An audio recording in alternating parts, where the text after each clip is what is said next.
الرحیم. کبھی درود پہن کر کبھی سلام کے ساتھ، کبھی درود پہن کر کبھی سلام کے ساتھ، ہوا بھی جاتی ہے طیبہ کے اہتمام کے ساتھ. یا ایک بات ہی کافی ہے ہماری بخشش کو، یا ایک بات ہی کافی ہے ہماری بخشش کو، ہمارا نام جڑا ہے نبی کے نام کے ساتھ. جناب صدر، محترم اساتذہ اکرام اور میرے عزیز ہم مکتب ساتھیوں، السلام علیکم ورحمۃ اللہ وبرکاتہ. نگاہ عشق مستی میں وہی اول وہی آخر، نگاہ عشق مستی میں وہی اول وہی آخر، وہی قرآن وہی فرقان وہی یاسین وہی طٰہٰ.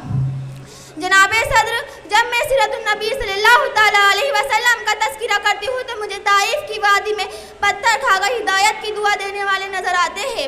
جب میں سیرت النبی صلی اللہ تعالیٰ علیہ وسلم کے موقع پر بات کرتی ہوں تو مجھے عام معافی کا علون کرنے والے خیر البشر یاد آتے ہیں. جب میں اس موقع پر بات کرتی ہوں تو مجھے ہندا کو معاف کر دینے والے خیر البشر یاد آتے ہیں. جب میں اس موقع پر بات کرتی ہوں تو مجھے آمینہ کے لال بھوکے پیاسے لا الہ کی صداعت دیتے نظر آتے ہیں. وہ ہر عالم کے لیے رحمت ہے یا کسی عالم میں رہ جاتے ہیں، وہ ہر عالم کے لیے رحمت ہے یا کسی عالم میں رہ جاتے ہیں. یہ ان کی مہربانی کی ان کو عالم پسند آیا. ساتھیوں، جناب صدر آپ صلی اللہ تعالیٰ علیہ وسلم کی سیرت اور کردار کا سب سے روشن پہلو یہ ہے کہ آپ صلی اللہ تعالیٰ علیہ وسلم دشمن کی نظر میں باعظمت ہی تھے. خون کے پیاسے، جان کے دشمن، ایمان نہ لانے کے باوجود صادق و امین کہہ کر پکارتے تھے. غیروں پر عنایت اور مخلوقوں پر کرم آپ صلی اللہ تعالیٰ علیہ وسلم کی فطرت تھی. نبی کریم صلی اللہ تعالیٰ علیہ وسلم کی ذات اقدس کو رب العزت نے سارے جہانوں اور سارے زمانوں کے لیے رحمت بنا کر معبود کیا. تشریف گھرنا لاتے پیغمبر زمین پر، تشریف گھرنا لاتے پیغمبر زمین پر، رحمت کے پھول نہ کھلتے بنجر زمین پر.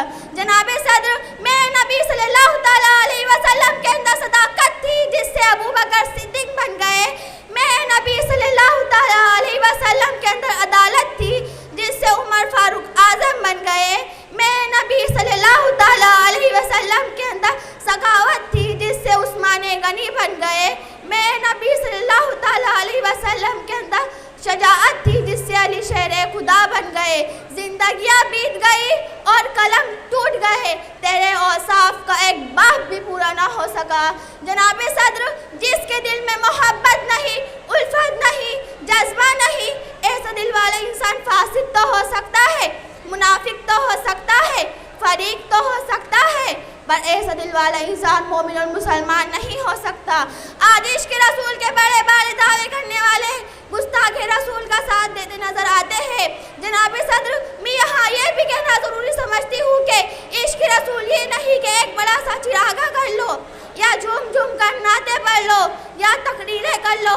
میرے نبی سے محبت کا تقاضا تو یہ ہے کہ اپنی روزمرہ زندگی، کھانے پینے، سونے اٹھنے بیٹھنے میں میری نبی کی پیروی کر لو. میں اس شعر کے ساتھ میری تقریر کو ختم کرتی ہوں. طیبہ کی سرزمین میں کھجوروں کی چھاؤں میں، طیبہ کی سرزمین میں کھجوروں کی چھاؤں میں، گنبد سجی ہوئے محمد کے گاؤں میں.